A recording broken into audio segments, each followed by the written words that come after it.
What is up, everybody? Welcome to DFS by the Numbers. These are my full card breakdown and predictions for UFC Vegas 63. We have Calvin Kattar going against Arnold Allen. I need all the wins, yeah. All that and all that is. You better move, you might get knocked out. Knocked out. You better move, you might get knocked out. Knocked out. You better move, you might get knocked out. And we are back breaking down another card this week, breaking down an 11-fight card. Was looking for a second, like it was going to be like a 9-fight card, but on Monday morning, it did look like the Durden Mota fight was announced. So Carlos Mota, I believe LFA champion, stepping in on short notice to fight Durden. So Durden got a no opponent. And then on Tuesday morning, Joshua Weems is going to be stepping in to fight Christian Rodriguez. So kind of sat back, waited out a little bit. I figured they would have to add some fights on what was a 9-fight card when I was talking about it on Sunday, but we were here on Tuesday and we do have 11 fights. I'm hoping all 11 of these do stay on because I think it's a good card. From a fan perspective, especially from a betting perspective, it's going to be a light card for me, probably one of the more sketchier cards on the year, but going to keep it light. There are a couple spots that are sticking out. I do like an underdog on this card that I'm potentially going to take a bet on, and then also I'm liking a violent spot quite a bit on the card as well. But other than that, not really anything sticking out from a betting perspective. Before we get started, guys, if you guys can please leave a like on the video, subscribe to the channel if you have not already. It's much appreciated. I do want to shout out the winner from the Significant Strike contest last week. Shout out to Corey Mann. Significant Strikes total for the main event was, I think, 49. Corey did guess 46, and he was the closest, was able to hit him up, get him his winnings there. Shout out to you, Corey. And I will be doing more contests in the future. UFC 281 is coming up in, I think, 3 weeks. So that was good. Thank you all that participated. But yeah, shout out to Corey for that one. You guys can check me out on Twitter, DFS_numbers, Instagram, DFS by the Numbers. If you have any questions, you can hit me up on there. If you want to support me more and see some extra content, check out DFSbythenumbers.com. I'm going to be trying to get out my full card and best bet article, hopefully on Wednesday. Now that we have all these fights announced, should be able to get through that there. And yeah, going live Friday, 7 o'clock p.m. Eastern Time, and then also going live 1 hour prior to the prelims on Saturday for best bet as well. All right, so my watch is going off. Do not disturb. There we go. All right, we're ready to go, guys.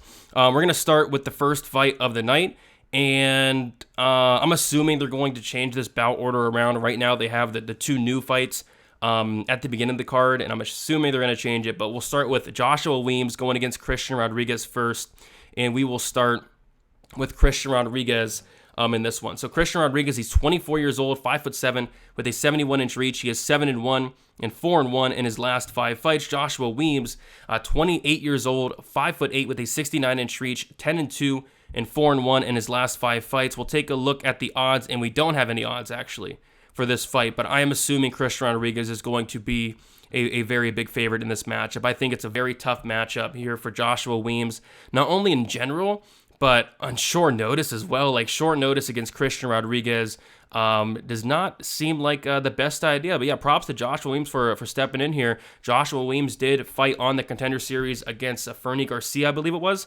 and Fernie was able to knock him out in the very first round. And yeah, Weems is kind of a killer-be-killed fighter. 12 fights for Joshua Weems, 11 of them finishing inside the distance, 9 submission wins for Weems.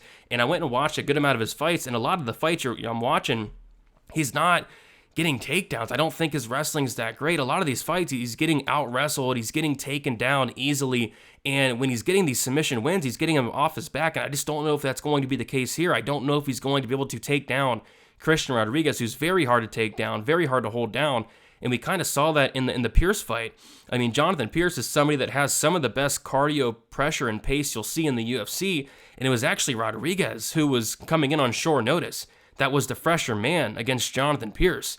In that late second and then third round, Christian Rodriguez was landing a ton of big shots on Jonathan Pierce. I thought, Rodriguez was about to pull off the big upset late in that third round. He was landing some very good shots, but Pierce has that toughness. I see Rodriguez breaking Joshua Weems. I think it's a tough matchup for Weems. I don't see Weems getting this fight down to the mat.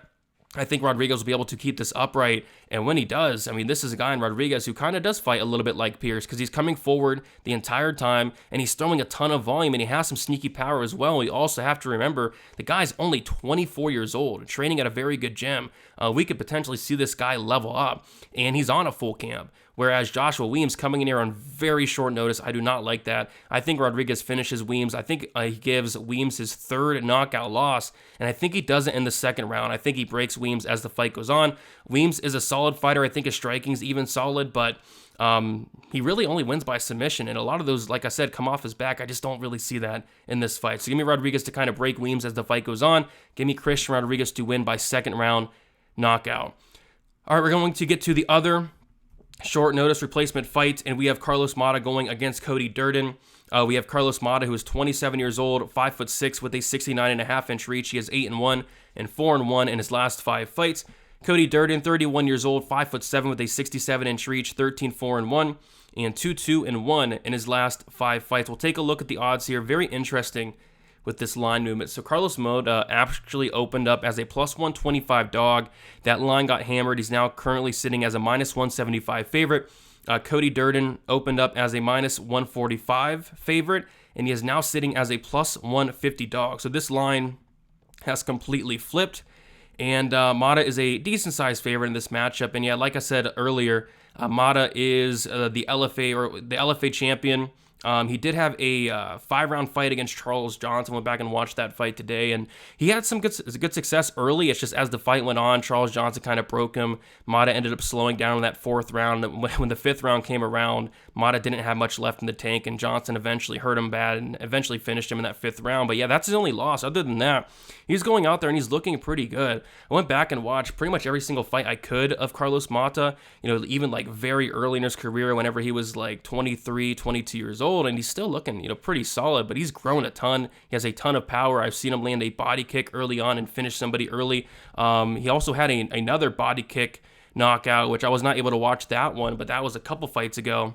And since that Charles Johnson loss, he is on a 2-fight win streak, and both of those coming in the 1st round. The guy is very dangerous, very good striker. I believe he's a black belt in BJJ. He does not have any submissions to show for it, but scrambling abilities on point, takedown defense is on point. Just a very good, well-rounded fighter. And I think, him being in the UFC is well-deserved here. But, Cody Durden is not like he's some bum. Cody Durden, wrestling background, solid wrestling, and honestly, solid power in the hands. The guy's a finisher. Cody Durden has finished the majority of his wins, and he's getting guys out of there early. Finished JP Bays very early as well. But yeah, tons of first-round finishes on the record of Cody Durden. But a lot of times when we see that Cody Durden does get extended, he does tend to slow down, which I'm curious to see what kind of shape Mota comes in, because I think Mota's cardio is typically pretty good. The only time I really saw him slow down was in that Charles Johnson fight, and that was a crazy paced fight. I think Mota attempted to throw over 300 strikes in that fight. He didn't land a ton. I think his accuracy was around 30%, but he attempted 30 or 300 significant strikes in that fight. But yeah, I think typically Mota's cardio is going to be okay, but he is coming in here on short notice. And as far as, making a pick here, I do like the Mota side. I think he is the better striker. I like his takedown defense. I like his get-up game. And like I said, I think Cody Durden's path to victory in this fight is going to have to be wrestling Mota for 3 rounds. And I just don't know if he's going to have success in doing that. I think this fight could definitely play out closer than the line does indicate. I think people might be sleeping on Durden a little bit, but I am very impressed with what I see from Mota, and I think he does have what it takes to win this fight against Cody Durden, short notice or not. So I'm going to take Carlos Mota to win. I'm going to take him to win by decision. Cody Durden, he's never been knocked out before. That could change here. When Cody Durden is getting finished, it is by submission. Maybe, Carlos Mota being a black belt, he could potentially get that first submission here. Maybe he does hurt Durden on the feet. Durden shoots in and he snatches something up. But I'm going to say Mota does win a pretty close decision here, landing the better shots on the feet, stuffing the takedowns, maybe dropping Cody Durden once or twice. But I'm going to say Mota does get this one done. And again, I'll say by decision. All right, cannot wait for this fight. We have Chase Hooper going against Steve Garcia. We will start with Chase Hooper, who is the youngest fighter on the card. He's 23 years old, 6'1", with a 75.5-inch reach.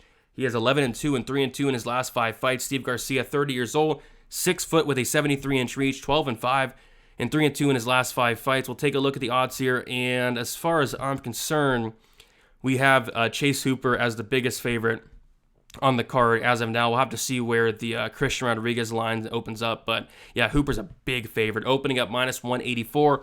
He is now minus 271. Money pouring in on Chase Hooper. Steve Garcia, the plus 231 dog.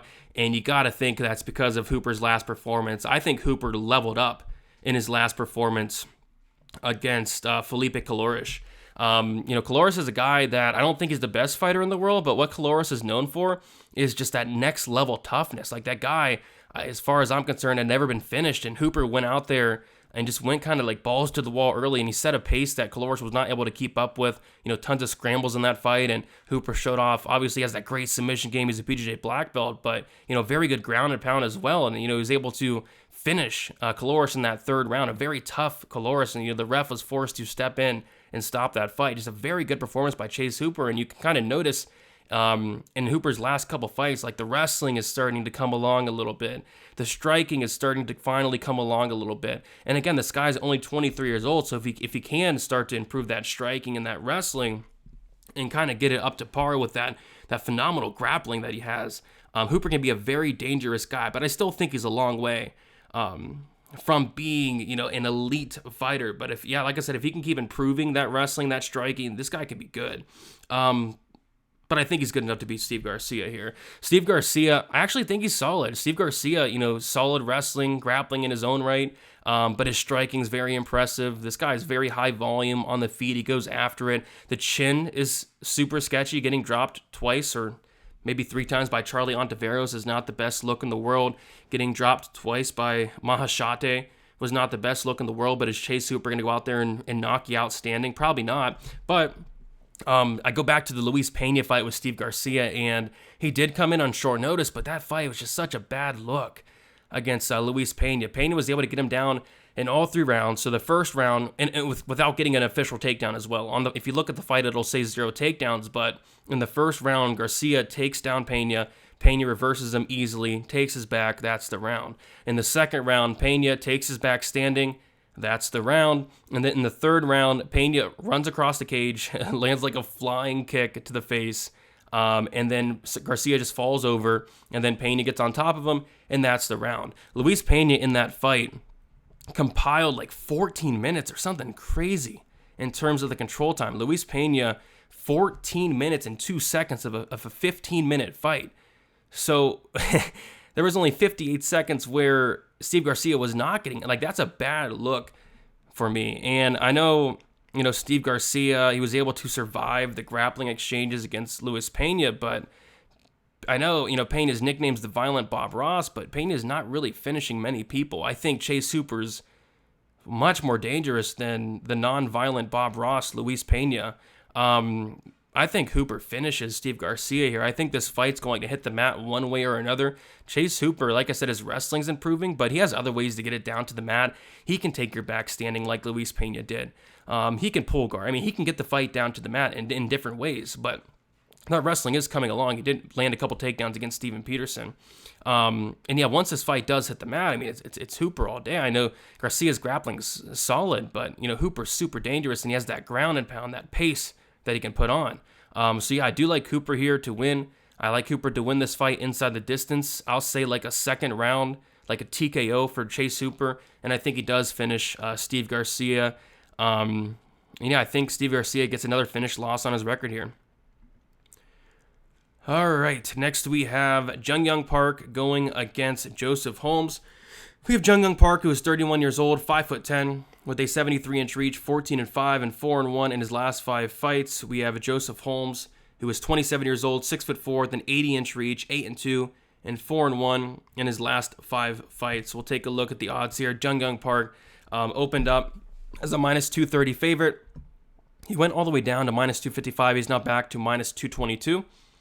Joseph Holmes opened up plus 195. He's currently plus 187. And first of all, what kind of sticks out the most is the tail of the tape. Joseph Holmes is going to be 4 years younger. Joseph Holmes is going to have a 6-inch height advantage, and he's going to have a 7-inch reach advantage. Like that can't be ignored. He's huge for the middleweight division. I believe he is one of the tallest fighters on the roster, and he's a middleweight, which is nuts. So physically, this guy has a lot of great tools. It's just from like a skill standpoint, I don't really know if he's there yet. And he's only 27 years old. He's training at a good gym in Glory MMA and Fitness, has a great coach in James Krause. So I think he's going to be improving, but I still think he's very green. I thought that the Jamie Pickett fight was not the best look in the world. You should be going out there and beating Jamie Pickett. Holmes did have some success early on, but as the fight went on, he did slow down a ton. And I think that could be a concern of Holmes. Holmes has a 100% finish rate. He has never won a decision, and he did slow down very bad in the Pickett fight. Just had nothing in that second or third round. Jung Young Park is not going to slow down. Jung Young Park can go 15 minutes, no problem. He's done so many times in the UFC.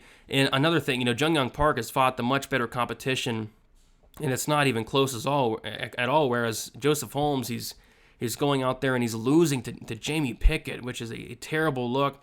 He beat Alan Amedovski, but this is a big step up. Jung Young Park has fought very good guys and beaten very good guys. Beat Eric Anders, lost to Gregor Rodriguez, lost to Anthony Hernandez, beat Marc-Andre Barrio, Tafana Nchukwu. He's fought the better competition here by a mile. Of course, you got to worry a little bit about that height and reach disadvantage for Park, but I like the guy striking. I like his cardio, very fast hands, very good combinations, tons of volume on the feet. I think he will be the better striker here, and I think he can mix in takedowns as well. We saw Jamie Pickett mix in some takedowns against Joseph Holmes. Why can't Jung Young Park mix in some takedowns here? Just mind his P's and Q's on the mat. Joseph Holmes is a very good grappler, but, Park was able to take down Marc-Andre Barrio 5 times. That's not easy to do. Took down John Phillips 4 times, Stefan twice. I think he can mix in takedowns here as well to win minutes, win minutes against the cage as well. But, at range, even though he's going to be at a height and reach disadvantage, I still think he can have some success there. So I think Park just has more ways to win this fight. I think he's the better fighter overall at this point of their careers. Maybe, Holmes can keep improving and maybe potentially level up. Again, he's only 27 years old, but I think right now Park has him, and pretty clearly here for me. So give me a Jung Young Park to win. I'll say he wins by decision. Holmes has shown some toughness. He's never been knocked out, never been finished. And Park, I think he kind of just grinds him out here. So give me Park to win by decision. All right, moving on, we have Marcos Rogerio de Lima going against Andrei Arlovsky.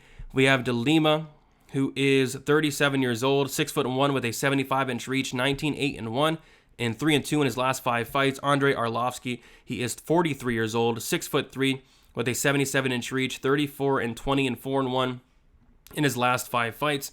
So Arlovsky might be the oldest fighter on the roster at this point because Alexei Oleinik, sadly, I believe he got cut.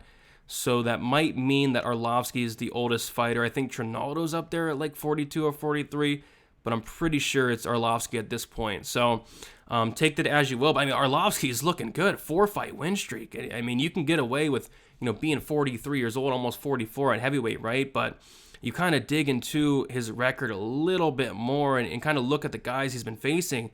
And what I'm noticing is a theme that the guys he's been facing lately just don't have power. And Arlovsky's been knocked out 11 times in his career. He's been finished 13 times in his career, but he's fighting these guys as of late who just don't have heavyweight power. Like Jake Collier does not have power. Jared Vanderaa, more of a volume guy, does not have power. Carlos Felipe absolutely does not have power. Chase Sherman, he has some power, but he's not UFC caliber. Tanner Boser does not have power. Philippe Lins has some power, but he's probably not UFC caliber. And then when you see him fight guys with some power, like Jairzinho Rozenstruik, he's knocking him out. Tom Aspinall hurt him very bad in the first round, took him down and submitted him instantly. We also saw Tai Tuivasa knock him down. We saw Ngannou knock him out. Overeem knock him out. Stipe knock him out. When he fights these guys with power, he's getting knocked out. And Marcos Rogerio de Lima has a lot of power in his hands. This guy hits very, very hard. I believe de Lima has, 8 wins in the UFC, and 6 of those wins come in the very first round. I believe 5 of those by knockout, 1 by submission. And I think Arlovsky has done a really good job of kind of changing up his style at this point of his career, but I think he's running into a tough matchup here with de Lima. What de Lima did to Ben Rothwell was very impressive to me. I know Ben Rothwell is very old in his own right. Ben Rothwell is, 39, 40 years old himself, but Rothwell is a guy that he does one thing really well at this point. He's super tough. Ben Rothwell had not been finished in 12, 13 years. The guy has a phenomenal chin, legendary chin, and Lima walked right through Ben Rothwell. And I kind of think, Lima's very live to go out there and just walk right through Arlovsky, a 43-year-old Arlovsky as well. Also, wouldn't be completely shocked if Lima mixed in some wrestling here. Lima is a black belt in BJJ, a black belt that has been submitted like 6 times, but you got to think at this point he probably does have that grappling advantage over Arlovsky, who just looked like a fish out of water once Tom Aspinall took him down there. We saw Lima mix in some takedowns against Blagoy, Maurice Green. So he's done it before. He has a couple submissions on his record, but I think the most likely scenario for me is Marcus Rogerio de Lima going out here and knocking Andrei Arlovsky in the very first round. If this does get extended, yeah, Arlovsky's going to be very live. De Lima does tend to slow down a lot after that first round, but Arlovsky's going to have to survive that first round. I don't know if I see it. So I'm going to say De Lima does win this fight. I'm going to say he wins it by first round knockout. And I think, the 4-fight win streak of Andrei Arlovsky is snapped here because he gets knocked out in the first round. So give me De Lima first round KO here. All right, next we have a very, very good fight. We got Phil Hawes going against Roma Delizi. We have Phil Hawes, 33 years old, 6 foot with a 77.5-inch reach. He is 12-3 and 4-1 in his last 5 fights. We have Delizi is 34 years old, 6'2", 76-inch reach, 10-1 and 4-1 in his last 5 fights. We have Phil Hawes opening up as a plus 115 dog, currently minus 170. Delizi opening up minus 135. He's now plus 145. And this is a fight where I think Hawes absolutely should be favored here because I think he's going to be the minute winner. And Phil Hawes is such a great fighter. I like this guy a lot. There's only 3 things I don't like, though. The first thing is the cardio, and I will say I think his cardio has improved leaps and bounds throughout his career, but I still don't think it's like amazing. But it looked better in the Dawkins fight, and then it also looked better in the Imavov fight, but it's not great, but it's not as bad as it was. The next thing I don't like is that blonde hair that I don't know what's going on with that, and I'm just joking. But the next thing I don't like is his chin. He's been knocked out a lot. He's been hurt a lot. He's been finished in all 3 of his losses. And that's the one concern here, because I think, pure skill, like, in how this fight plays out stylistically, like, Hawes has a wrestling background, very physically strong, and 100% takedown defense. Like, he should be able to stuff the takedowns here of Delizi. I don't know if he's going to want to take down Delizi. Delizi's a very good grappler, very high-level grappler, so I don't know if Hawes is going to want to take down Delizi, but I think he will be able to stuff the takedowns of Delizi in this fight and keep it on the feet. And when it's on the feet, Phil Hawes' striking's looked phenomenal. I mean, it looked phenomenal prior to him getting knocked out against Chris Curtis. It looked career best against Duran Win, and I kind of see the same thing happening here, whereas he's going to just have a field day on the feet against Dolidze. But the one thing is, like, Dolidze, he's very low volume, but when he does land, he lands hard, and that's the one thing that concerns me in this matchup. Like, you can't be overly confident in Phil Hawes, but what I am confident in saying is I do think he's going to be the minute winner, and I do think it's a good matchup for him if his chin can hold up, and the chin is the one thing that scares me against a hard-hitting Dolidze, because when we're talking durability, it's all in favor of Dolidze. This guy is as tough as they come. Never been knocked out.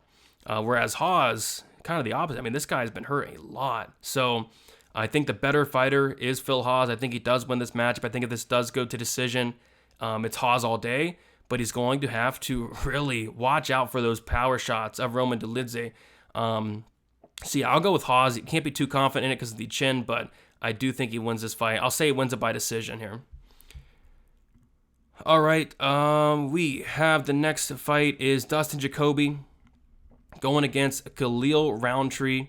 We have Dustin Jacoby, who is 34 years old, 6'3", with a 78-inch reach, 18-5-1, and 4-0-1 in his last 5 fights. Khalil Rountree, 32 years old, 6'1", with a 74-inch reach, 3-2, and 10-5 in his last 5 fights. We'll take a look at the odds here. Dustin Jacoby is the favorite, and it makes sense. Opened up as a minus 185 favorite, currently minus 170. Rountree opened up plus 160, currently plus 145. And Khalil Rountree has to be the most inconsistent fighter in the UFC. Sometimes this guy shows up and he looks phenomenal. I mean, he looks like an absolute killer. And he did in the Roberson fight. Like, that was scary to watch, what he did to Carl Roberson. And kind of the Modestas Bukauskas fight, that was scary as well. He went in there, almost finished him multiple times in the first round, and then he, kicked Bukauskas' leg, and I still think Bukauskas is still out to this day from that injury. When Rountree shows up, this guy is terrifying. The Eric Anders fight, he shows up and just dominates Eric Anders, knocking him down like 4 times. Looked career best in that fight. So there's that version of Khalil, and then the other version is him showing up and losing to Marcin Prachnio, which it just makes no sense. Like, there's 2 versions of this guy. Like, sometimes this guy shows up and sometimes he doesn't. And that's why it's nearly impossible to predict and bet on some of these Khalil Rountree fights. And it's something I'm not going to be doing anymore because you just don't know which version of this guy is going to show up. If the best version of Khalil shows up, the killer version of Khalil, the terrifying version of Khalil, I think he's very live to go out there and knock out Jacoby, who has been knocked out before, whether it's MMA, whether it's kickboxing, getting dropped twice by Maxime Grishin. Khalil Rountree hits like a truck. But if the version that showed up against Marcin Prachnio shows up, I mean, Dustin Jacoby's going to have a field day, make it look easy here, easily outpoint Rountree to a decision. I don't know. This is a tough fight to call for me. I get why Jacoby's favorite. I think he's the better striker. I think he's going to be the minute winner, but Khalil Rountree is extremely dangerous. He hits very hard. We are in the smaller cage, which I do think favors a guy like Khalil, who's going to want to close the distance and land a big shot. I'm going to take Khalil here, but you can't have any confidence in this guy. Predicting this guy's fights is nearly impossible to do because, like I said, sometimes he shows up, sometimes he doesn't. I'll say he does show up, and I'm going to say he does get 3 wins in a row. He has been looking great his last 2 fights, but it was just 3 fights ago whenever he crapped the bet against Prachnio. So I'll have to see, but give me Rountree to pull off the upset and knock out Dustin Jacoby in this matchup. All right, moving on, we have Tresean Gore going against Josh Fremd. We have Fremd, who is 28 years old, 6'4", with a 76.5-inch reach, 9-3, and 3-2 in his last 5 fights. Tresean Gore, 28 years old, 6 foot, with a 75-inch reach, 3-2, and 3-2 in his only 5 fights here. We'll take a look at the odds here. Josh Fremd opened up as a -220 favorite, currently -161. Tresean Gore opened up +185. He is currently +141. And yeah, I'm shocked, honestly, that Tresean Gore got another opportunity here. I mean, he's looked very, very bad thus far in the UFC. Very disappointing, losing as a favorite to Brian Battle, losing as a favorite to Cody Brundage. And it's just frustrating to watch this guy. I mean, this is a guy that was talking about potentially being a double champ, and I don't think that's going to happen at all. But he had a lot of confidence in himself. But you just watch this guy fight, and is that there's a big difference between how he looked on The Ultimate Fighter and how he's looked in the UFC. I mean, on The Ultimate Fighter, he looked very impressive, showed very good takedown defense, very good get-up game, very good power. The power looked phenomenal on The Ultimate Fighter. But it just, in the UFC, he's just, so low volume, so hesitant, very hesitant in that Battle fight. He allowed Battle to just pick him apart for the majority of the fight. He did have some moments. He did hurt Battle here and there, but just very hesitant in letting his hands go. And then I think he tried to adjust a little bit in the next fight against Cody Brundage. What I noticed in the Cody Brundage fight was Gore was coming forward the entire time, which was great to see. And he was letting his hands go more. And then all of a sudden, the wrestler, Cody Brundage, clips Tresean Gore and puts him out. Like, that is not a good look to me.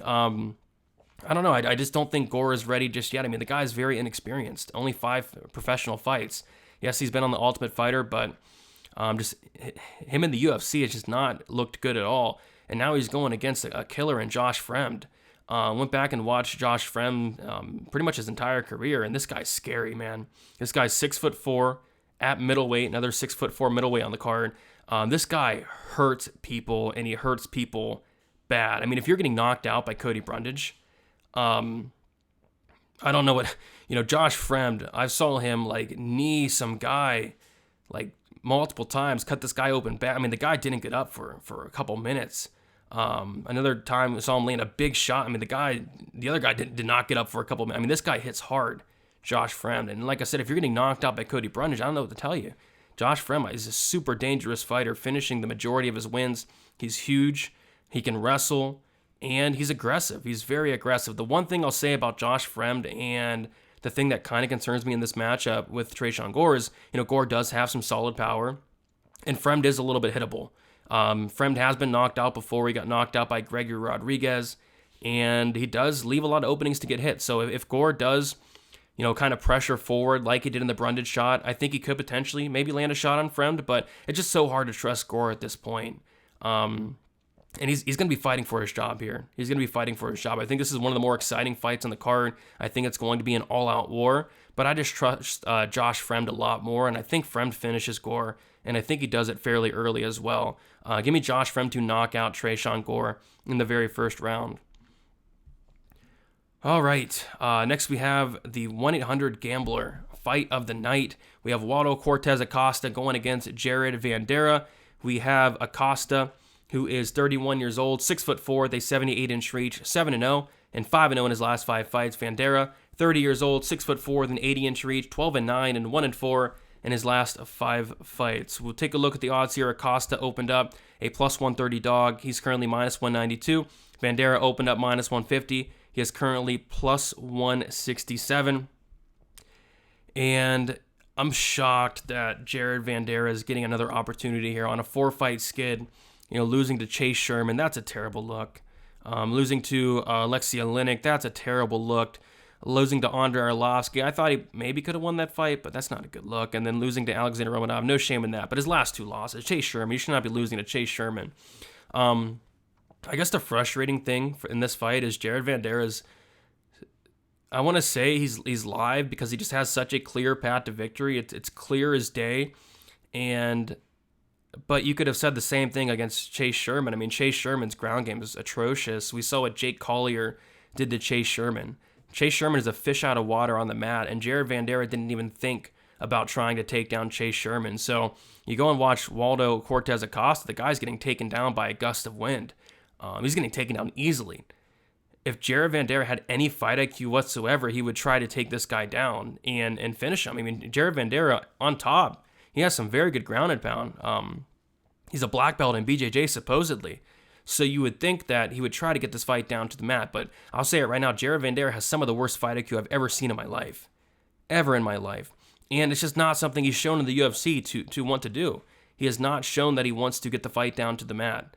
0 takedown attempts against Chase Sherman is inexcusable. And if he didn't wrestle in that fight, how am I supposed to trust him to go out there and wrestle in this fight? I can't. I think Jared Vandeera's fight IQ is terrible inside and outside the cage. The guy's taken a ton of damage throughout his career, and I think this is his last fight in the UFC, unless he goes out there and fights smart. But Jared Vanderaa and fighting smart in the same sentence, it doesn't make sense. So give me Acosta. Acosta's huge, 6'4". Acosta, 78-inch reach. The guy's a big dude, and he has a lot of power, and he has great volume as well. Jared Vanderaa, black belt, good ground and pound on top, but no takedown attempts, and he's a walking punching bag with a 43% striking defense, which I don't think is going to fare well with him or for him in this matchup. So I like Acosta to win. I'll say by second round knockout, but Jared Vanderaa, the path to victory is there, but if you're trusting Jared Vanderaa to make a smart decision inside the cage, you're probably going to have a very bad time. So I'm going to take Acosta to win. I'll take Acosta to win by knockout. All right, co-main event, we have Max Griffin going against Tim Means. We have Max Griffin, who is 36 years old, 5'11", with a 76-inch reach, 18-9, and 3-2 in his last 5 fights. Tim Means, 38 years old, 6'2", with a 75-inch reach, 32, 13-1, and 3-2 in his last 5 fights. We'll take a look at the odds here. We have Max Griffin, who opened up a minus 150 favorite. He is currently minus 180. And then we have Tim Means, who opened up as a plus 130 dog. He's currently plus 155. And yeah, I like both these guys. I've always been a big fan of Tim Means. I like his style. But man, he has a lot of fights. 46 fights for Tim Means. This is going to be his 47th fight. He's now 38 years old, about to be 39. And honestly, he's a good fighter. Like he's very well-rounded. He has good wrestling in his back pocket, good grappling in his back pocket, but it's always been that striking, that volume, that power of Tim Means, the combinations of Tim Means, very good hands. But, as of late, I just don't really trust him to take a shot. I don't like how he's reacting to getting hit in a lot of these fights. Danny Rodriguez is a guy that he's not really a power puncher. He's a volume guy, and Danny Rodriguez was just hurting Means with pretty much everything he was landing. Like, you're getting some really bad reactions out of Tim Means. Rodriguez hurt him bad at the end of the first, came out, hurt him bad in the second, and ended up submitting him in that fight. And then kind of the same thing against Kevin Holland. Kevin Holland hurt Tim Means very bad in the first round, almost finished him. And the second round comes around, same thing. Holland hurts him again, and he ends up finishing Tim Means. I just don't think the durability for Tim Means at this point of his career is where it needs to be.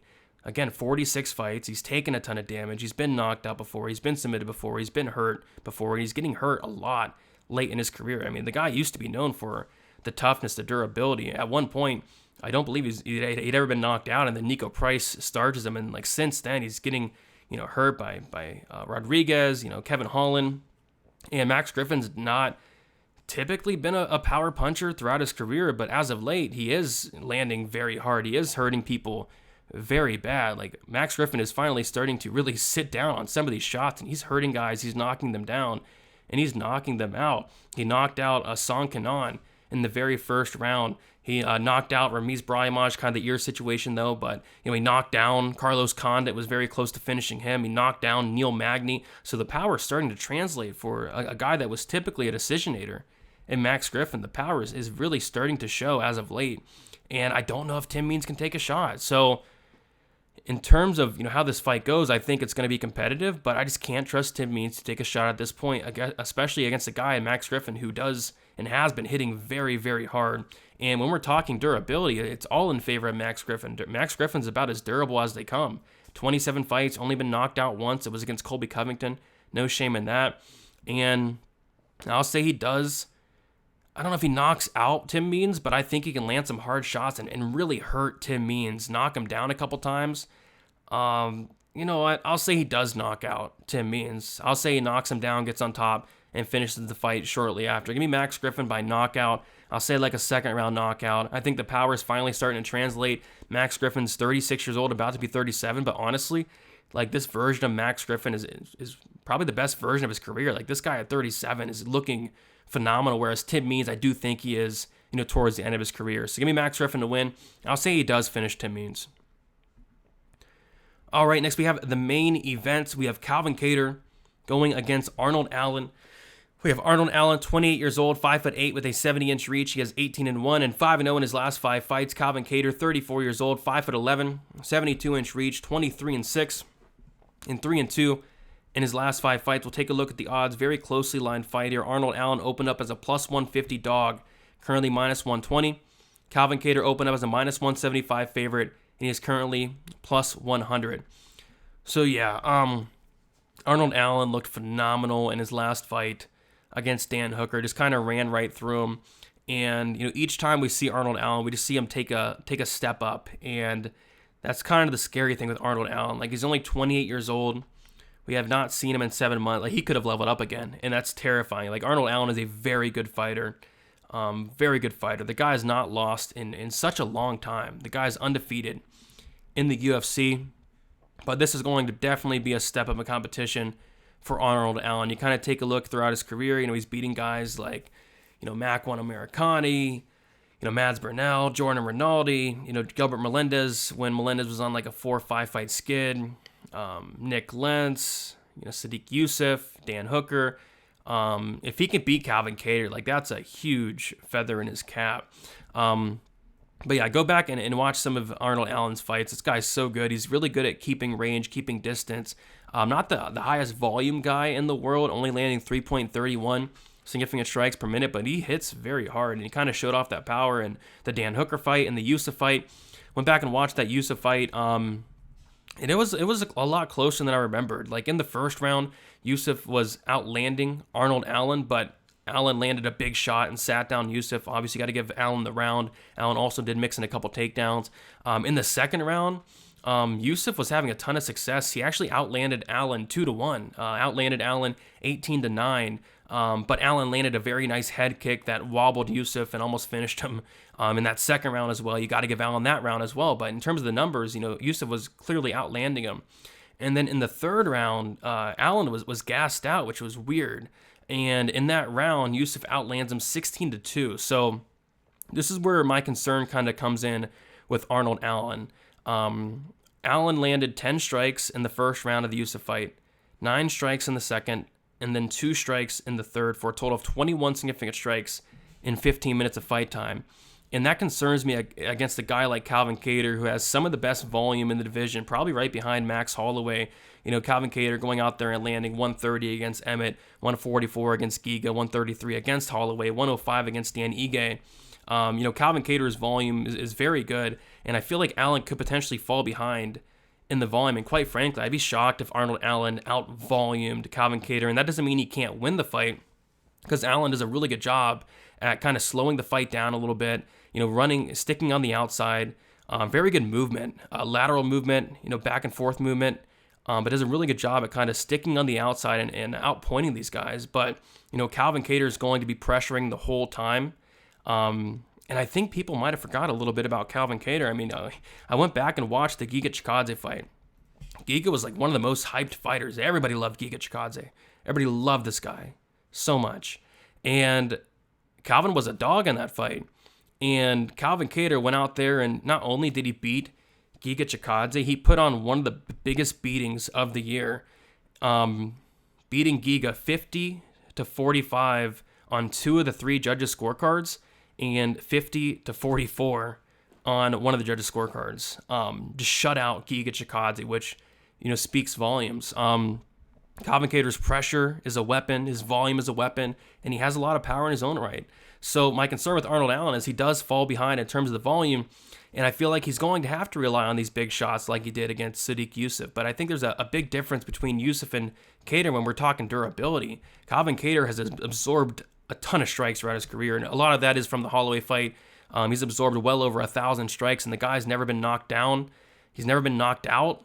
So if Allen is not able to hurt Kattar very bad, if he's not able to knock him down a couple times, I really think that Allen is going to fall behind in these strikes. And another thing is this is a 5-round fight, which, in my opinion, heavily favors Calvin Kattar. Calvin Kattar has been the full 5 rounds in his last 4 fights against very good guys like a Josh Emmett, who's up there at the top of the division, against Giga Chikadze, against Max Holloway, against Dan Ige. So he's been the full 25 his last 4 fights. His cardio is not an issue, whereas Arnold Allen, this is going to be the first time he sees a 4th round if it does get there. And I have seen him slow down in 3-round fights before. So, yeah, I think Kattar's getting a little bit disrespected here. I know that Arnold Allen has looked phenomenal, and again, maybe he does come out here and level up, but I think he's really going to have to hurt Calvin Kattar in this fight a couple times, drop him a couple times to win a decision, or even knock out Kattar. But he's going to have to be the first to do so. Kattar's toughness is next level. So I do like the Kattar side here. I think early on, Arnold Allen is definitely going to have success, but as the fight goes on, I do favor Kattar. So give me Kattar to win here, and I would not be shocked if he finished Arnold Allen late, but I'll say decision win for Calvin Kattar. As the fight goes on, I think it really heavily favors him. So give me Calvin Kattar for the win. Give me Calvin Kattar to win by decision. All right, guys. That is it. Went through all 11 fights there. Thank you so much for watching. Leave a like on your way out. Subscribe to the channel. Check me out on Twitter, DFS_numbers, Instagram, DFS by numbers. If you have any questions, check out DFSbythenumbers.com. Going to be getting out some bets very soon, articles very soon. So check that out. And then, yeah, going live Friday, 7 o'clock p.m. Eastern Time. And then once again for best bet 1 hour prior to the prelims on Saturday. Best of luck for UFC Vegas 63. Enjoy the card. Keep it light. It's a sketchy card. I will certainly be keeping it light myself, but there are a couple spots that stick out. So that's about it, guys, and best of luck. See you guys soon.